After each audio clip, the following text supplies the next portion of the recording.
Oi meninas, tudo bem? Bom dia! Hoje eu quero falar com vocês 7 coisas que podem estar dificultando o seu emagrecimento. Se você tá aqui, é lógico que você quer emagrecer, você quer mudar a forma como você se sente, como você se vê. E você já deve ter tentado fazer dieta, já deve ter seguido alguma coisa. Sempre tem aquela gordurinha que não sai, ou então você olha e não se sente muito satisfeita com o seu corpo, ou então você acha, meu Deus, eu tô fazendo alguma coisa de errado, por que é tão difícil emagrecer? Hoje eu vou falar pra vocês 7 motivos que podem estar dificultando o seu emagrecimento. Será que você tem algum deles? Será que tá passando por todos eles? Depois você me conta, tá? O primeiro deles é pular refeições. O café da manhã e o jantar são os campeões de serem pulados. Por quê, gente? Não faz o menor sentido. O café da manhã, ele é a nossa principal refeição. A gente acorda depois de um período de 8 horas de jejum, onde o nosso corpo, durante a noite, gastou energia fazendo o processo de detoxificação. Durante a manhã, essa primeira refeição vai ser o primeiro estímulo que você vai dar para o seu corpo para ele seguir durante o dia, para ele ter energia durante o dia. Então, se você não come uma alimentação variada logo no começo da manhã, fornecendo nutrientes, fornecendo calorias para você viver o seu dia, você acaba engordando. Porque se está faltando energia, a forma que o seu corpo tem de se defender é guardando gordura. E ele vai guardar principalmente nessa região abdominal aqui perto do nosso umbigo. O jantar também é uma refeição que ela é muito importante, porque durante a noite a gente faz esses processos metabólicos de detoxificação, de produção de hormônios, de limpeza do nosso corpo, de regeneração, de produção de novas células, morte de células que estão danificadas ou que estão envelhecidas. Então, o seu corpo ele precisa de energia dada ao longo do dia e também vai precisar nesse jantar. Então, não fiquem sem comer no jantar. O jantar, ele precisa ser um pouco mais fácil de digerir. Então, algo que seja mais cozidinho, algum creme, alguma sopa, algum purê. Ele precisa ser mais cedo também, para que o seu corpo ele não precise fazer digestão muito tarde, porque senão ele acaba prejudicando ali o processo de detoxificação durante a noite. Então, a gente vai falar mais sobre o jantar depois num outro vídeo. O segundo fator que a maioria das pessoas erram é comer pouco. Gente, acreditem, para emagrecer você precisa ter energia. Não dá para você restringir a sua alimentação a um frango e com salada, comer uma refeição ao dia, fazer uma restrição muito brusca de carboidratos, por exemplo, que é visto como um vilão. Então não faça isso. O seu corpo ele precisa de energia, ele precisa de nutrientes e de calorias também, para quebrar gordura, para se manter magro. Quando falta energia, o corpo, em forma de defesa, ele produz mais gordura e armazena mais gordura. Outra coisa também é que quanto mais vezes você come, mais você acelera o seu metabolismo. Porque os alimentos, para eles serem digeridos, eles fazem com que o nosso corpo gaste energia, certo? Então, se o seu corpo gasta uma energia a mais para digerir um certo alimento, logo esse metabolismo ele vai ser acelerado e você vai queimar mais calorias. Alguns alimentos que aumentam esse metabolismo vai ser as proteínas, por exemplo, que são difíceis de digerir. O corpo precisa de mais energia e por isso também as proteínas, elas são colocadas em dietas de emagrecimento porque elas trazem mais saciedade. Então, pelo fato de serem difíceis de digerir, elas demoram mais tempo, logo você ficará mais saciado ao longo do tempo.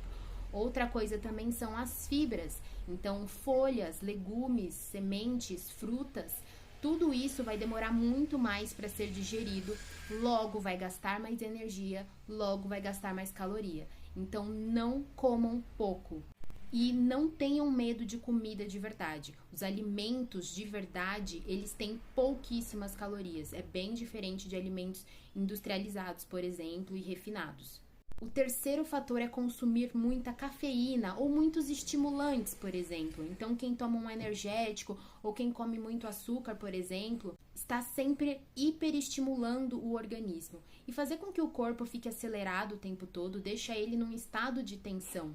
Quando o corpo fica nesse estado de tensão, ele fica num modo de luta ou de fuga. Ele precisa se proteger. E como eu falei nos outros itens, quando o corpo se protege, ele guarda energia. Ele poupa energia para ele se defender mais para frente. Então, esses hiperestimulantes vão fazer com que você fique nesse estado de tensão, que você poupe essa energia para se defender e que, ao mesmo tempo, vai fazer com que você consuma mais alimentos, principalmente refinados, que vão fornecer essa energia imediata caso você precise lutar ou fugir.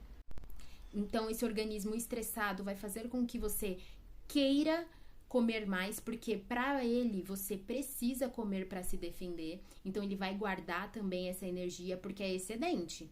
Tá em excesso essa gordura ou esse carboidrato refinado, que pode ser tanto um pão quanto pode ser um doce, não importa. Então, a cafeína e esses outros estimulantes vão fazer com que o seu corpo ele poupe energia para se defender. E a poupança principal dele é a nossa gordura aqui abdominal. Então, se você quer perder a gordurinha da barriga, você precisa diminuir, você precisa controlar esse estresse. Porque também acontece que a cafeína, ela vai prejudicar também o sono. Então, acontecem várias coisas que a cafeína pode fazer que vai mudar completamente o seu metabolismo.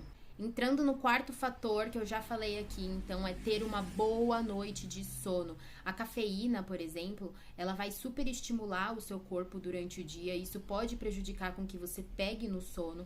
Você vai ter muita adrenalina ali também e aquele hormônio cortisol do estresse.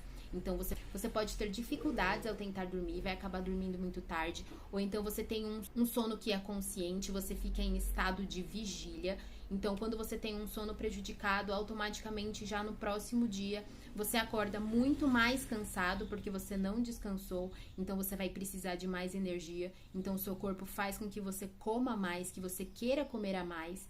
Você acaba consumindo mais calorias do que você realmente necessita para suprir essa energia e, ao mesmo tempo, por estar num estado de estresse, não ter conseguido fazer o processo de detoxificação também durante a noite, porque se você não dorme bem, isso não acontece, o seu corpo ele demanda de mais energia também e ele acumula assim mais gordura. Então, uma noite de sono mal dormida vai fazer com que você também guarde gordura e que você engorde. O quinto fator é não fazer dieta no final de semana. Tá bom, gente, eu sei que, nossa, é o final de semana. Vocês acham que o final de semana é um mundo paralelo, né? Então, a dieta só acontece de segunda a sexta e o final de semana, seja o que Deus quiser. Nada acontece, né? Mas acontece. Porque imagina, se você está num processo de emagrecimento, por exemplo, e de mudanças de hábitos, é muito importante que você siga uma rotina durante um período de tempo, para que você se acostume a isso, para que você deixe de dar para o seu corpo o estímulo que você estava dando antes. Então, você concorda comigo que da forma que você estava agindo antes, você não estava conseguindo mais resultados, você não estava conseguindo modificar? Então, a partir do momento em que você começa a fazer algo diferente, é que coisas diferentes vão começar a acontecer na sua vida. Então, é muito importante que você faça a dieta por mais tempo do que você tenha o final de semana. Porque no final de semana a gente acaba extrapolando muito mais as quantidades de calorias que a gente comeria num dia normal. Sem contar que muitas vezes a gente acorda, a gente vai dormir mais tarde, acaba não fazendo exercício físico no final de semana também. Aí entra uma bebida alcoólica, alimentos super refinados ou com muita gordura. Então é interessante durante o início fazer com que você siga uma rotina mais saudável possível, que você faça a sua dieta principalmente no final de semana.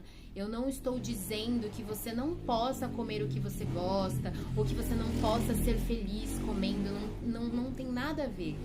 Mas depende muito do objetivo que você tem, do tempo que você tem para conseguir esse objetivo. Então, dependendo de quantas vezes você furar essa dieta, o quanto isso vai prejudicar a sua evolução dentro do processo de emagrecimento. Então, é importante que você consiga colocar o seu corpo dentro de uma rotina, porque ele gosta de rotina, e isso faz com que você quebre um padrão também. O sexto fator é a sua idade. Pois é, infelizmente, após os 30 anos, nós declinamos muito nas questões dos nossos hormônios sexuais.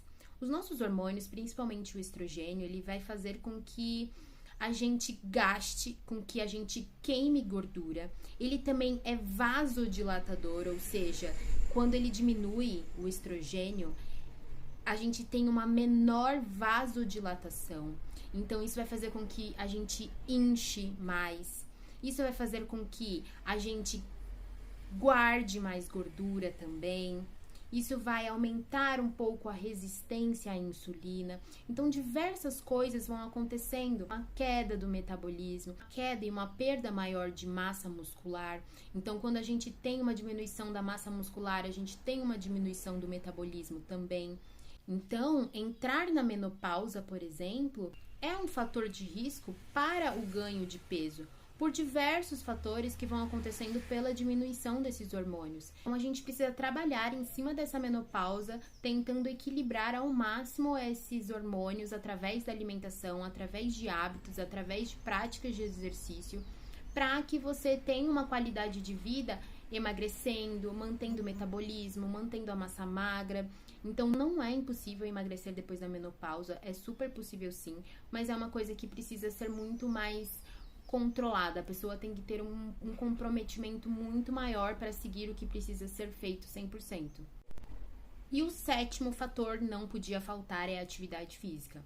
Gente, um corpo que não se movimenta, ele não cumpre as suas funções. O nosso corpo tem diversas articulações, diversos ossos, diversos músculos, porque nós precisamos de tudo isso. Nós fomos evoluindo ao longo do tempo, correndo, subindo, pulando. Então, a gente sempre foi muito ativo. Tinha que caçar, tinha que colher. Então, assim, a forma como o nosso corpo foi evoluindo foi para o movimento. Não é à toa que temos toda essa musculatura, todos esses ossos e todas essas articulações. Então, quando você não se movimenta, você não está respeitando o seu corpo. Quando o seu corpo não faz o que é necessidade dele, ele entra num estado de estresse. Imagina um cachorro, um golden, aqueles que são malucos, dentro de um apartamento de 30 metros quadrados, por exemplo. E ele fica o dia inteiro dentro de casa, ninguém leva ele para passear, ele fica lá dentro. O cachorro, ele pode ser um doce, mas em algum momento ele vai ficar muito estressado. Com o nosso corpo é a mesma coisa. Se você não leva ele para passear, se você não leva ele para se movimentar, para poder circular o sangue, tecido que não é movimentado, que não tem função, o corpo deixa de mandar nutrientes, o corpo deixa de mandar energia. Logo, a gente acaba se tornando velhos, idosos, que precisam de ajuda para levantar da cama, para sentar na privada. Então, assim, você movimentar o seu corpo é muito mais do que algo estético, de melhora de visual. É saúde realmente. É cumprir o que o seu corpo necessita. É manter o seu envelhecimento saudável.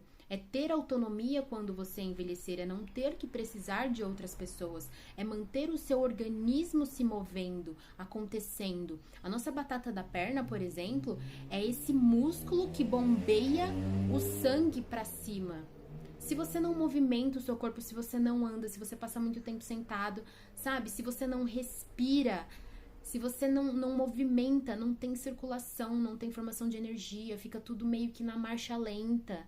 Você sente dor porque aquela engrenagem tá lá parada. Então você precisa se movimentar, você precisa fazer circular esse sangue, você precisa fazer com que os nutrientes cheguem nas suas células para você ter energia, para você ter disposição, para você ter foco, para que você consiga ter poder de decisão, para que você consiga dizer não quando você quer dizer não, para que você tenha mais concentração, para que você durma melhor, para que você produza os seus hormônios. Então, a atividade física é ela que faz rodar tudo o que está acontecendo dentro do nosso organismo. E o corpo, ele precisa funcionar de uma forma... Ele precisa funcionar em sintonia com tudo para que, além de emagrecimento, também gere saúde. Então, esses foram os 7 fatores que podem estar prejudicando o seu emagrecimento. Se você gostou desse vídeo, não deixa de curtir. Me conta aqui embaixo nos comentários quais que são as suas dificuldades de emagrecer. Se você tiver qualquer dúvida também, pode deixar aqui embaixo nas mensagens que eu vou responder pra você. Então, um beijo e até a próxima. Tchau!